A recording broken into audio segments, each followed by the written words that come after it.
שלום עליכם צופים יקרים ועם ישראל היקר. דבר חיזוק לתקופה שאנחנו עוברים עכשיו, מלחמת חרבות ברזל. מה הסיבה? למה זה קרה?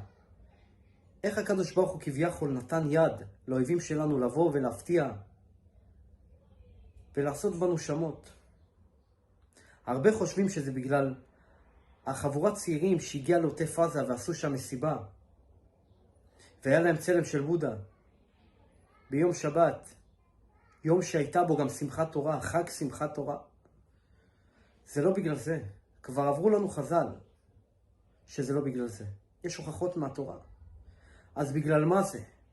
בגלל השנאת חינם שיש בינינו, בגלל הפירוד, בגלל הפילוג. מה הוכחה לזה? יש לנו מדרש, דברים רבה, ששם המדרש שואל שאלה. אצל דוד המלך, מי לנו קדוש כדוד? שהיו יוצאים למלחמה, היו חוזרים עם הרוגים. ואצל אחאב, היו חוזרים בלי הרוגים. דוד המלך, שנבין מי הוא. דוד המלך אומר על עצמו בספר תהילים, כי אני עבדך בן אמתך. שואלים המפרשים, למה אתה חוזר על זה פעמיים? תאמר, אני עבדך בן אמתך. אומרים המפרשים, אתה יודע למה? דוד המלך אומר, אני עבדך. יש שתי סוגי עבדים. יש עבד שנמכר בגנבתו, ויש עבד שנמכר כי הוא הבן של שפחה. ועבד שנמכר בגנבתו חושב רק על בחוץ, מתי אני אשתחרר מפה? מתי אני אצא? מתי אני אשלם את חובי? כי אף אחד לא אוהב שסוגרים אותו. כולם אוהבים חופש. והעבד השני, לא אכפת לו מבחוץ. הוא לא יודע מה קורה בחוץ. הוא בן של שפחה. זה מה שאומר דוד המלך, כי אני עבדך, ולא עבד שנמכר בגנבתו. כי אני עבדך בן אמתך. אני עבד בן של שפחה. אז גם אם פיתחת למוסתרי, תפתח את מה שמוסר אותי אליך, תפתח את האזיקים. מה אני עושה? אני לא אברח, אומר דוד המלך. פיתחתם למוסתרי, לך אזבח זבח תודה, ובשם אדוני אקרא. דוד כל כולו דבוק בשם יתברך. אז מן הראוי שיחזרו בלי הרוגים.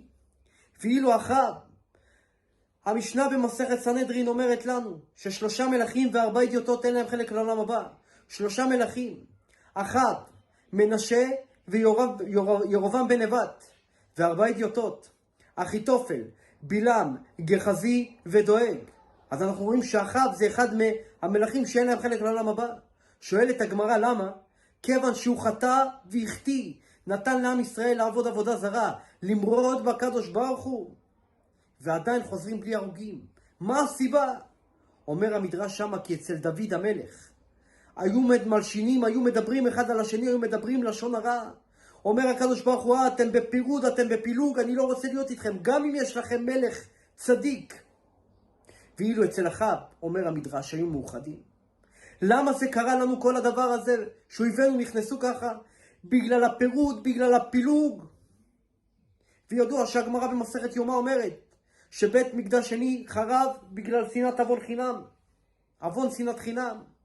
ואומר החפץ חיים על זה, שעד שלא תהיה אהבת חינם, לא ייבנה בית המקדש. וקרוב ל2000 שנה אנחנו בלי בית מקדש. בגלל הפירוד שיש בינינו, בגלל הפילוג, בגלל המחלוקות. זה ימין, זה שמאל. הוא נגד הרפורמה, אני בעד הרפורמה. לא צריך את כל זה. נכנסו פעם אחד לאדמו"ר הזקן, והיה פרשת בלק, ואמרו לו, רבנו, תן לנו חידוש על פרשת בלק. אמר להם, בלק ראשי תיבות, ואהבת לרעך כמוך. אמרו לו, רבנו, איך? הוא אמר להם, מה הבעיה? בית הופך לבב, לבית נשאר למד, וקוף הופך לכף. היה שם מישהו ואמר לו, רבנו, זה לא מסתדר לי. אמר לו, וכי ואהבת לרעך כמוך, זה רק שמסתדר. גם כשלא מסתדר ואהבת לרעך כמוך. לא שאני כיף לי עם החבר ואני מסכים איתו באותה דעה, אלא גם כשאנחנו נחלקים. הרי כל הגמרא זה מחלוקות, אבל עדיין אוהבים אחד את השני. אף אחד לא אמר לך תסכים עם החבר שלך או תהיה איתו באותה דעה. כשם שפרצופיהם שונים, כך דעותיהם שונות. אבל מכאן ולשנוא אותו, מי התיר לך זאת?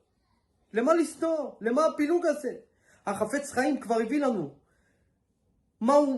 מה מה הוא עשה כשפגעו בו? הוא רשם את המשנה ברורה, וגם את הביאור ההלכה במשנה ברורה. בסימן תקפ"א סעיף ב', הרמה פוסק בהלכות ראש השנה שצריך לתקוע בצד ימין. המשנה ברורה במקום אומר למה? כיוון שיש לנו פסוק, ויעמוד השטן לימינו לשטנו. השטן עומד מצד ימין, אז צריך לבלבל אותו, כי הרי תקיעות השופר זה בשביל השטן, כמו שאומרת הגמרא. ובביאור ההלכה הוא מביא בשם רבי שמחה הכהן, שלמה? כדי ללמוד מהמלחמה של גדעון, כמו שאומר רבי שמחה הכהן. מה היה במלחמה של גדעון? אומר הנביא, במלחמה של גדעון היו נכנסים, והשופרות בצד ימין והלפידים בצד שמאל. כמו שהשופרות בצד ימין, ככה צריך לתקוע בצד ימין.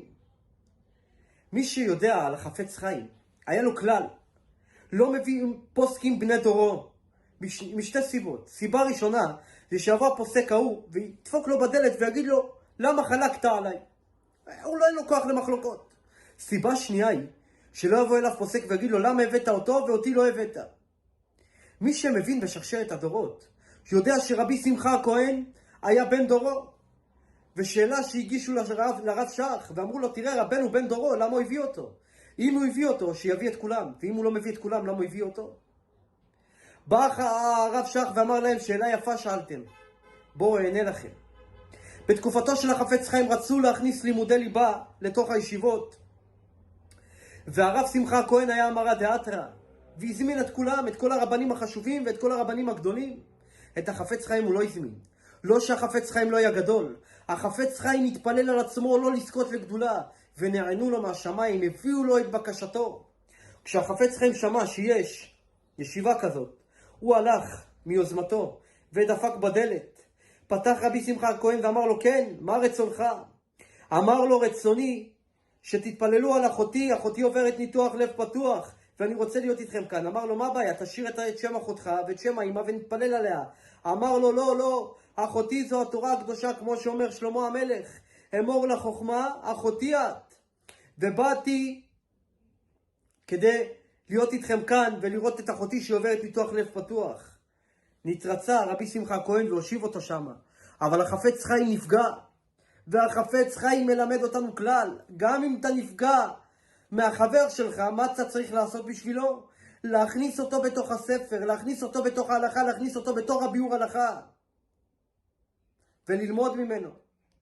וחשבנו לעצמנו, למה החפץ חיים הביא אותו דווקא שם? למה דווקא בביאור הלכה הזה?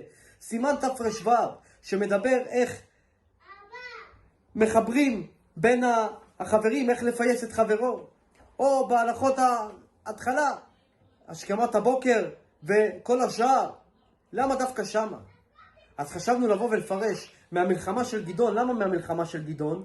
גדעון זה ג' ד' עוון. מה זה ג' ד' עוון? יש לנו גמרא מסכת שבת, שהגמרא במסכת שבת אומרת שהגיעו דרדקה כדי לדרוש על האלף ב' ורצו לרבי יהושע בן לוי ואמרו לו, הגיעו דרדקה כדי לדרוש שבימי יהושע בן נון לא שמעו דרשה כזאת. א' פינה, ג' ד' גומל דלים, ה' ו' שמו של הקדוש ברוך הוא של מי שגומל דלים, ז' זה זן, חונן, מטיב בעולם הזה, י' יורש כתרים לעולם הבא, וכן הלאה, מאמר פתוח, מאמר סגור. אז ג' ד' מה זה? זה גומל דלים. גדעון זה יוצא גומל דלים עוון, גומל דלים גם למי שעשה איתי עוון. וממילא אם זה יקרה, מה נעשה? נרבה אהבת חינם. ומה יקרה? הלפידים בצד שמאל, שהלב בצד שמאל. אני רוצה לאכול את החבר שלי, לשרוף אותו, להוריד, תנמיך את האש, צדיק, לא צריך את השנאה הזו. וממילא מה יקרה? שופרות מצד ימין, אז ייתקע בשופר גדול. ובאו העובדים מארץ אשור והנידחים בארץ מצרים, והשתחוו לשם בהר הקודש בירושלים. שאלו פעם אחת את הרבי מלובביץ', אמרו לו, כל דבר שמתחילים זה בצד ימין, ואילו הלב בצד שמאל. למה? מה הסיבה? אומר, כי כשאני עומד מול החבר, אז הלב שלי הוא בצד הימין של החבר. אז מה שאכפת לי שהלב שלי זה יהיה בשביל החבר. זה כל מטרתנו בעולם. ועוד נגיעה קטנה, נגיעה של אמונה. כמה חייבים להתחזק באמונה? שומעים כאן, שומעים שם, שומעים על כל מיני דברים ומתחילים לפחד. אין צורך לפחד. אמונה, אמונה, אמונה, רק אמונה. זה מה שהקדוש ברוך הוא רוצה מאיתנו. אף אחד לא יכול להיטיב לי ואף אחד לא יכול להרע לי אם לא השם יתברך. רק אמונה. זה מה שהקדוש ברוך הוא דורש מאיתנו. חידוש שברוך השם, השם זיכה אותנו להוריד. בראש השנה אנחנו קוראים ביום הראשון והשם פקד את שרה. בהפטרה אנחנו קוראים על חנה ופנינה, שחנה לא היה לה ילדים, ואומר לה אלקנה שמה, חנה למה תבכי, ולמה לא תאכלי, ולמה יראה לבבך, הרי אנוכי טוב לך מ10 בנים. שאלה שאלתה לי, למה הוא התבטא בצורה כזאת? 10 בנים, 100 בנים תאמר, 200 בנים, זה יותר מ10 בנים, למה דווקא 10 בנים? כדי לענות על זה, נביא סיפור, כדי שנבין את התשובה. אלקנה, זה הקדוש ברוך הוא שהוא קנה אותנו. מאיפה לומדים את זה? מסופר על הרב גלינסקי, שלא עלינו ולא עליכם כל המשפחה שלו הלכה בשואה, והוא עבר לסיביר. אנשים רק ממה שעברו בסיביר לא שרדו. והוא ניצל, והיה בין פליטי השורדים היחידים שהיו שם. וכשהוא הגיע לארץ, הוא רצה לאבד את עצמו לדעת. לא היה לו כוח כבר להיות עבד השם. עוד לפני שיצא שמו בתור הרב גלינסקי, שעוד לא היה אברך צעיר, שמע עלה על זה אברך אחר. ואמר לו, בוא נלך למרא דאתרא של אשכנזים. למרא דאתרא שלהם, שלנו. מי היה המרא דאתרא? באותו זמן החזון איש. הלכו לחזון איש, והחזון איש ראה אותו ואמר לו, בוא אני אספר לך סיפור. שפעם אחד היה איזה בן אדם, שכל עיסוקו היה שהוא היה אוסף כסף, הולך ליריד, ושם ביריד היה קונה בגדים, ומתגלגל כל השנה עם הבגדים שהוא קנה, וחוסך עוד כסף ליריד הבא. וכך היה עושה. עד שבאחד מן הפעמים, באחד מן השנים, הוא נפל למשכב, לא עלינו ולא עליכם, ולא יכל לקום. אמר לאשתו, תלכי את. אשתו אמרה לו, אני לא מכירה, אני לא יודעת מה לעשות. אמר לה, מה את רוצה, שלא יהיה לנו כסף? הרי אני לא יכול ללכת לשם. ואשתו אמרה לו, טוב, תגיד לי מה עושים, איך עושים. הוא כיוון אותה למקום שצריך ללכת, וכשאשתו נכנסה לשם, היו הרבה אנשים הולכים חוזרים, היא ראתה הרבה אנשים, היא לא רגילה, קיבלה בלבלה וסחחורת, ונפלה והתעלפה, והכסף נפל מהתיק. עבר שם מישהו ולקח את הכסף, העירו אותה, ואיך שהיא קמה, נתנו לה מים, שטפו לה את הפנים, והיא ניגשה לחנות שהוא כיוון אותה.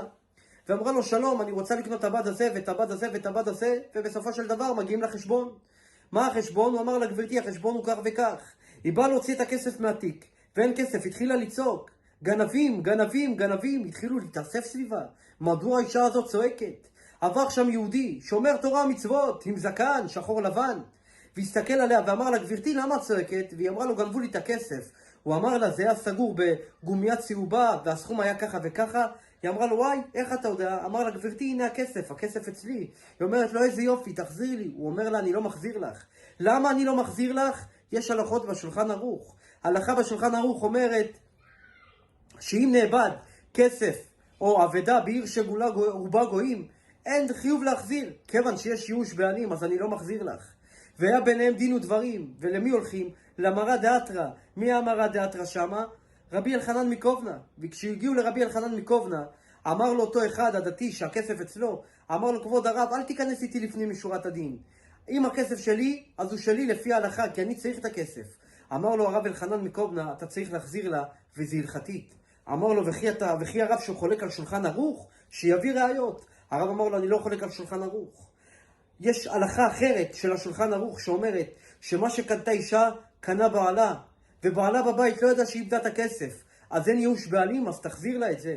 והוא החזיר לה. וזה מחזיר אותנו לסיפור של החזון איש. החזון איש הסתכל על הרב גלינסקי ואמר לו, הקדוש ברוך הוא נתן בך נשמה שהיא טהורה, נשמה קדושה. הוא לא התייאש ממך והוא הבעלים. אז אתה, מה יש לך להתייאש מעצמך? וגם התייאשת מעצמך, הקדוש ברוך הוא לא התייאש, אז תרים את עצמך, כי אין ייאוש בעלים. אז אלקנה זה הקדוש ברוך הוא. אומר לנו, חנה, למה תבכי? חנה זה המצוות שאנשים קיבלו, חלה, נידה והדלקת הנר. למה? משום שכיבתה נרו של עולם, כל מה שהיא עשתה והביאה מוות לעולם. אז המצוות הם החיות שלנו. כל המצוות, תרי"ג מצוות מהתורה ו7 מצוות דרבנן, זה החיות שלנו, זה מה שמחיה אותנו. למה תבכי? ולמה לא תאכלי? ולמה יראה לבבך? אומר לנו הקדוש ברוך הוא, הרי אנוכי טוב לך מ10 בנים. מה זה אנוכי טוב לך מ10 בנים? אם נסתכל על 10 הדיברות, אנחנו נראה הדיברה הראשונה, אנוכי השם אלוקיך אשר הוצאתיך מארץ מצרים. וכל שאר הדיברות זה לאו או עשה. אבל אנוכי השם אלוקיך אין בו לאו ולא עשה. אז למה, מה זה הדיברה הזאת? אומרים המפרשים, אתה יודע מה זה הדיברה הזאת? הדיברה הראשונה מדברת על אמונה. לא משנה מה קורה לך, אנוכי השם אלוקיך אשר הוצאתיך מארץ מצרים. רק אמונה. אז אומר לנו הקדוש ברוך הוא, אנוכי טוב לך מ10 בנים. אנוכי השם אלוקיך טוב לך מ10 בנים, מכל 10 הדיברות. הקדוש ברוך הוא רוצה אותנו באמונה. ובגלל זה פוסק השולחן ערוך בסימן ס"א סעיף ה' שיש נוהגים לשים את הידיים על העיניים ולומר שמע ישראל אדוני אלוהינו אדוני אחד. מה הסיבה? למה אני צריך לשים? לומר לך שגם אם הכל חשוך אני לא רואה כלום. שמע ישראל אדוני אלוהינו אדוני אחד. הקדוש ברוך הוא לא יעזוב אותנו ולא עוזב אותנו לרגע. מי ייתן ונתחבר בימים האלה ונרבה אהבת חינם, ולכל אחד מאיתנו צריך לקחת על עצמו משהו. אהבת חינם, אמונה בקדוש ברוך הוא. גברים, כמה שיותר שמירת העיניים, צניעות. גם לגברים, ציצית. נשים להתחזק בצניעות, כי הרי דוד המלך כבר אמר בספר תהילים, אין פרץ ואין יוצאת ואין צווחה ברחובותינו. כשאין פריצות ואין יוצאת, אין נשים שיוצאות עד שעה 2, 3, 4 בבוקר, אז אין צווחה ברחובותינו. ומי ייתן, ובזכות זה הקדוש ברוך הוא יחבר בינינו, וייתן בנו אהבת חינם לאהוב כל יהודי, ובזכות זה נזכה לראות עין בעין את בית המקדש, ולשמוע שופרו של משיח בקרוב ממש, ולעשות רצונו כרצונו כל הימים. ובא לציון גואל, ונאמר אמן. ברוכים תהיו.